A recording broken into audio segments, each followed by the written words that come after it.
ഈ വർഷം കൂടി കോളേജിൽ പോയാ മതിന്നാ ഉപ്പ പറയണേ. പിന്നെ നിക്കാഹ് കള്ളി അത് പറയുമ്പോ അവളുടെ നാണം കണ്ടോ? പറയടി. റഹീമിക്കയുടെ ഉമ്മയ്ക്കാ നിർബന്ധം. ഉപ്പ സമ്മതിച്ചു. പിന്നെ ഞാനെന്ത് പറയാനാ? നീ തന്നെ വേണം എല്ലാത്തിനും. നിന്റെ സേതുവേട്ടനുണ്ടാവും റഹീമിക്കയുടെ കൂടെ. ഈശ്വരാ, ഒപ്പനയും പാട്ടും എന്ത് രസമായിരിക്കും. ചാരായ ബിസിനസ് നടത്തുന്നത് ഞാനാണെന്ന് അവൻ നേരിട്ട് മനസ്സിലാക്കി. അത് അവൻ നാട്ടുകാർ അറിയിച്ച എന്റെ ഇമേജ് പോവും. പിന്നെ അവിടെ ഞാൻ അതുമല്ല, ഇന്നലെ അവിടുന്ന് എന്തെല്ലാം വിഭവങ്ങളാണ് കടത്തിയെന്ന് സാറിന് ഓർമ്മയില്ലേ? അതിന്റെ യഥാർത്ഥ രൂപം അവൻ ഉൾക്കൊണ്ടിട്ടുണ്ടോ എന്ന് നമുക്ക് ഉറപ്പിക്കാനും ആവില്ല. സംഗതി നിസ്സാരമല്ലല്ലോ പിള്ളേ. അതെ, അത് തന്നെയാണ് ഞാനും പറഞ്ഞുകൊണ്ടുവരുന്നത്. അവൻ ഇവിടുന്ന് ഓടിക്കാൻ സാർ എന്തെങ്കിലും വഴി സ്വീകരിച്ചേ മതിയാവൂ. അല്ലെങ്കിൽ ഇത്രയും കാലം സംരക്ഷിച്ച് നിർത്തിയതെല്ലാം ഒറ്റ രാത്രി കൊണ്ട്. പക്ഷേ പറഞ്ഞുകൊണ്ടിരുന്നാലേ സാറും ഞാനും എല്ലാവരും അകത്താവും. സർക്കാർ നിയോഗിച്ച ഒരാളെ എന്തു പേര് പറഞ്ഞാണ് തിരിച്ചയക്കുക? മറ്റുള്ളവർക്ക് അംഗീകരിക്കാൻ കഴിയുന്ന എന്തെങ്കിലും ഒരു കാരണം ഉണ്ടാവണ്ടേ? അതുമല്ല, തിരിച്ചയച്ചത് കൊണ്ട് മാത്രം അവനിൽ നിന്നുണ്ടായേക്കാവുന്ന ആപത്തുകൾ അവസാനിക്കുന്നില്ലല്ലോ. അതുകൊണ്ട് പഴയ പല്ലവി ആവർത്തിക്കേ നിവൃത്തിയുള്ളൂ.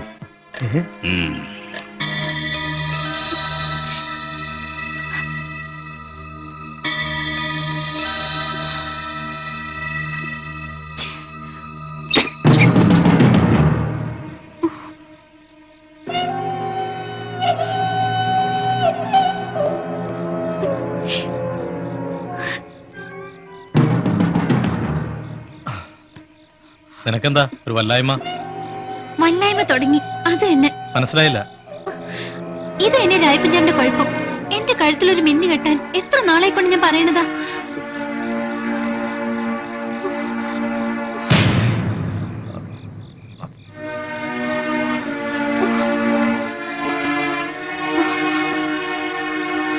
നാളെ തന്നെ പോയി അതങ്ങ് കള.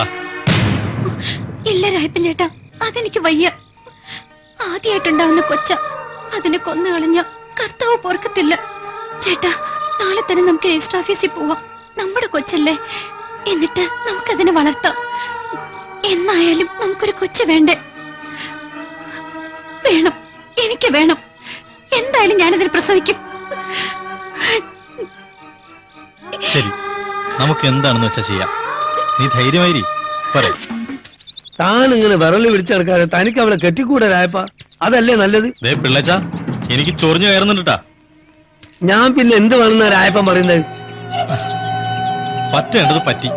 ഇനി അതേക്കുറിച്ച് ഓർത്ത് തല പുണ്ണാക്കുന്നില്ല. പക്ഷെ എനിക്കിതിൽ നിന്ന് തല ഊരിയേ പറ്റൂ. എങ്ങനെ? പിള്ളച്ചേട്ടൻ അവളെ കാര്യങ്ങളൊന്ന് പറഞ്ഞു മനസ്സിലാക്കണം. അത് കളയുന്നതാണ് ശരിയെന്ന് അവളെ ബോധ്യപ്പെടുത്തണം.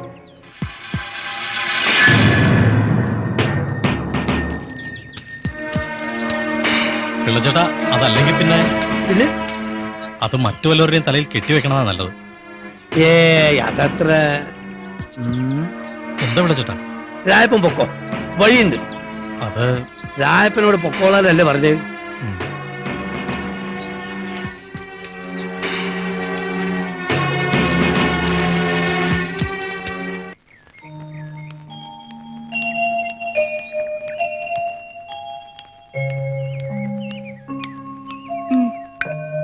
ഹാവൂ, എന്ന് കള്ളൂപ്പിയല്ലോ. നീ പൊക്കോ, ഞാനത് കുടിച്ചോളാം. കിച്ചേട്ടാ, കിച്ചേട്ടൻ എന്താ കല്യാണം കഴിക്കാത്തെ? എന്താ കിച്ചേട്ട മറുപടി പറയാത്തെ?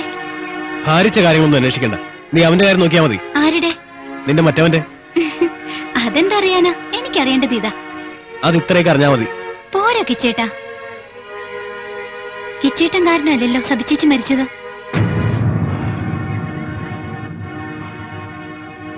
കിച്ചേട്ടാ, കിച്ചേട്ടന്റെ ജീവിതം പാഴായി പോകുമ്പോ ആ ചേച്ചിയുടെ ആത്മാവ് വേദനിക്കില്ലേ? കിച്ചേട്ടൻ ഒരു കല്യാണം കഴിക്കണം. അപ്പോഴേ കിച്ചേട്ടന്റെ അമ്മയ്ക്ക് സമാധാനാവൂ. ഞാൻ പോവാം. ഇതെല്ലാം പറയാൻ ഞാനാരാ? ഞാനൊരു അനാഥ പെണ്ണല്ലേ.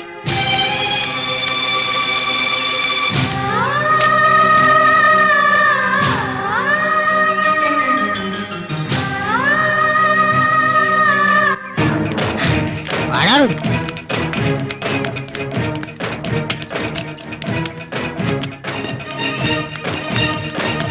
എന്താ കാര്യം? ആയിവോ ഈശ്വർ, നിങ്ങൾ ഈ നാട്ടിലോട്ട് വന്നത് ആനെ വിടാനാണ്, അല്ലാതെ വേറെ മാനം വിടാനാണ്. ചൂടാവാ സാറേ, അതൊന്നും ഇവിടെ ഏശാൻ പോകുന്നില്ല. താനെ പറ, താനും ചെയ്ത് ശരിയാ. എന്ത് ചെയ്തു നീ പറയുന്നത്? അത് ശരി, അപ്പൊ ആർക്കൊന്നും അറിയത്തില്ലല്ലോ. എങ്കിൽ തെളിച്ചൊന്ന് പറ കത്രീനെ.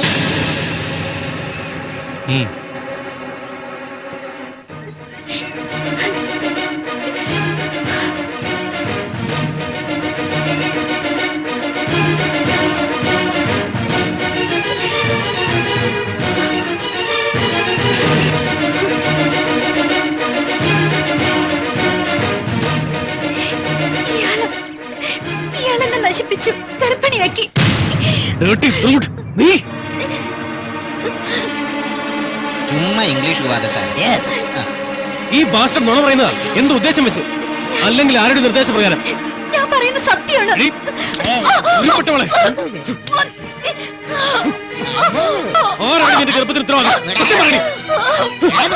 വിട് വിട്. കിച്ചേട്ടൻ പറഞ്ഞാ ശരി. ഇവൾ ആരുടെയോ നിർദ്ദേശപ്രകാരം പ്രവർത്തിക്കുക, അല്ലെങ്കിൽ കിച്ചേട്ടനെ ദ്രോഹിച്ച് എന്തോ നേടാൻ ആഗ്രഹിക്കുന്നുണ്ട്. ദേ, അനാവശ്യം പറയരുത്. പിള്ളച്ചേട്ടന്റെ മകനാണെന്ന് ഞാൻ നോക്കത്തില്ല. ആരുടെ മകനായാലെന്താ? ആണായ പോരെ നിനക്ക്? ഇതുവരെ ഈ നാട്ടിൽ ഏതെങ്കിലും ഒരു പെണ്ണിനോട് കിച്ചോട്ട മര്യാദയായിട്ട് പെരുമാറിയിട്ടുണ്ടോ? ഏതെങ്കിലും വീടിന്റെ മുറ്റത്തെങ്കിലും കടന്നു വന്നിട്ടുണ്ടോ? എന്നിട്ട് ഇവളുടെ വാക്കും കേട്ട് ഉടനെ ചാടി പുറപ്പെട്ടിരിക്കുന്നു. സേതു പറയുന്നതിലും കാര്യമുണ്ട്. സേതു പറയുന്നതിലും കാര്യമുണ്ടെന്നല്ല, സേതു പറയുന്നതിലേ കാര്യമുള്ളൂ. ഇനിയിപ്പോ നമ്മൾ എന്താ ചെയ്യുക? ഇയാള് തന്നെയാ. ഉരുൾപൊട്ടവളെ, ചുമ്മാടിത്തരം പറഞ്ഞാൽ കൊന്ന് കെട്ടിത്തൂക്കും ഞാൻ.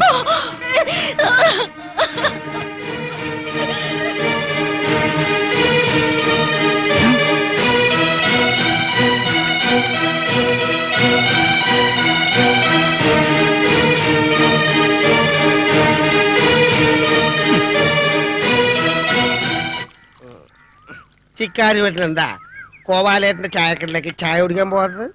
ആ പെരട്ട ഗോപാലനെ കണ്ട ഇനി കപ്പ കലി വരും. ആ കത്രീന വരുമ്പോ അവന്റെ ഒരു കൊഞ്ചലും കുഴയലും. അതേടാ, കത്രീനോട് കൊഞ്ചുന്നവനോടും കുഴയുന്നവനോടൊക്കെ നിനക്ക് നിന്റെ ബോസിന് കലിയായിരിക്കും. ഇന്ന് നിന്റെ രഹസ്യങ്ങളൊക്കെ ഞാൻ ചോർത്തിയെടുക്കും. ഒരുത്തന്റെ രഹസ്യം പൊളിഞ്ഞു കഴിഞ്ഞു. ശരി, കോപാലേട്ടന്റെ ഇടയിലേക്ക് പോകണ്ട. പക്ഷെ ഒറ്റയ്ക്കിരുന്ന് ബോറടിക്കുമ്പോ ആ കത്രീയുടെ വീട്ടിലേക്കൊന്ന് പോകാലോ. കിച്ചേട്ടനറിഞ്ഞ കൊന്നുകളയും. അപ്പൊ നീ ചെല്ലുന്നത് പോലും അവന് ഇഷ്ടമല്ല അല്ലേ? അങ്ങനെ വരട്ടെ, മുഴുവനും ഇങ്ങോട്ട് പോരട്ടെ. അതെന്താ അറമുഖേട്ടൻ അങ്ങനെ ചോദിച്ചത്? അറമുഖേട്ടനോട് പോവാറ് ഇല്ല. എന്നാലും ഒറ്റയ്ക്ക് ഇങ്ങനെ ജീവിച്ച് ബോറടിക്കുമ്പോ അത് ശരി, അപ്പൊ നീ എനിക്കിട്ട് താങ്ങുകയാണല്ലേ? നോക്കാം. അത് പൊടച്ചിക്കാരി കേട്ടാ. കത്രീയുടെ കാര്യം വിട്.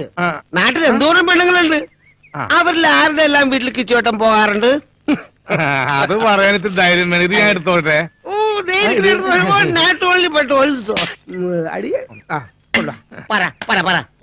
ഞാനിവിടെ കിടന്നിട്ട് പറയാം.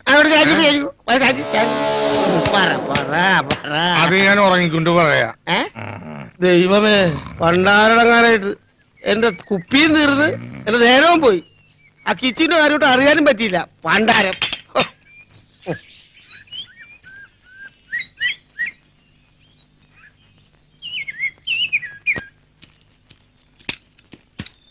കിച്ചേട്ടാ, കിച്ചേട്ടാ, കത്രീന കത്രീന ആ പുഴയോരത്ത് മരത്തി കെട്ടി തൂങ്ങി. ഒരുപാട് ആളുകൾ കൂടിയിട്ടുണ്ട്. വന്നവരൊക്കെ പറഞ്ഞ കിച്ചേട്ടൻ കൊന്നാണെന്നാ. പോസ്റ്റ്മോർട്ടം റിപ്പോർട്ട് വന്നാലേ കൊലപാതകമാണോ ആത്മഹത്യയെന്ന് അറിയാൻ പറ്റൂ. അതുവരെയുള്ള ഈ ജനരോഷവും പോലീസ് ഇടപെടലൊക്കെ ആയിട്ട് അതിനൊന്നും നിന്നു കൊടുക്കാതെ തൽക്കാലം ഒന്ന് മാറി നിൽക്കുന്നല്ലേ ബുദ്ധി. ഞാനെന്തിനു മാറിയിക്കണം? ഞാൻ അവളെന്തെങ്കിലും ചെയ്തോ എന്നതല്ല പ്രശ്നം, നാട്ടുകാരങ്ങനെ ചിന്തിക്കുന്നു. ഇച്ചേട്ടനൊന്ന് മാറി നിന്നാ നമുക്ക് ഇതിന്റെ രഹസ്യം കണ്ടുപിടിച്ച് പുറത്തു കൊണ്ടുവരാൻ സാധിക്കും. അതുവരെ ഒന്ന് മാറി നിന്ന് പറ്റൂ.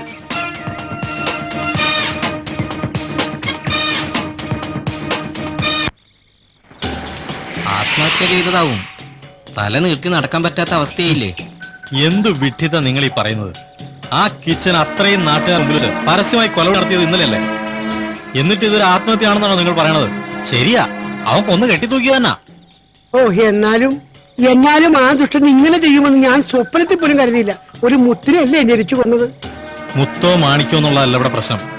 ഇതെല്ലാം ചെയ്തവനെ നമ്മൾ വെറുതെ വിടാൻ പാടുണ്ടോ എന്നുള്ളതാണോ? അവനെന്തെങ്കിലും പ്ലാൻ ഒപ്പിക്കുന്നതിന് മുമ്പ് നമുക്ക് പിടിച്ചു കെട്ടി പോലീസിൽ ഏൽപ്പിക്കാം. അതൊന്നും നടക്കാൻ പോണില്ല. അവന് അവന്റെ സിംഗടിയും മുങ്ങിക്കഴിഞ്ഞു. കണ്ടോ ഇപ്പൊ എങ്ങനെയുണ്ട്? ആ സേതുവും കുട്ടിയും കൂടി ഒളിപ്പിച്ചു വെച്ചതാവും. ഏത് കോത്താഴത്ത് പോയി വിളിച്ചാലും ഈ രായപ്പൻ അവനെ കണ്ടുപിടിച്ചിരിക്കും.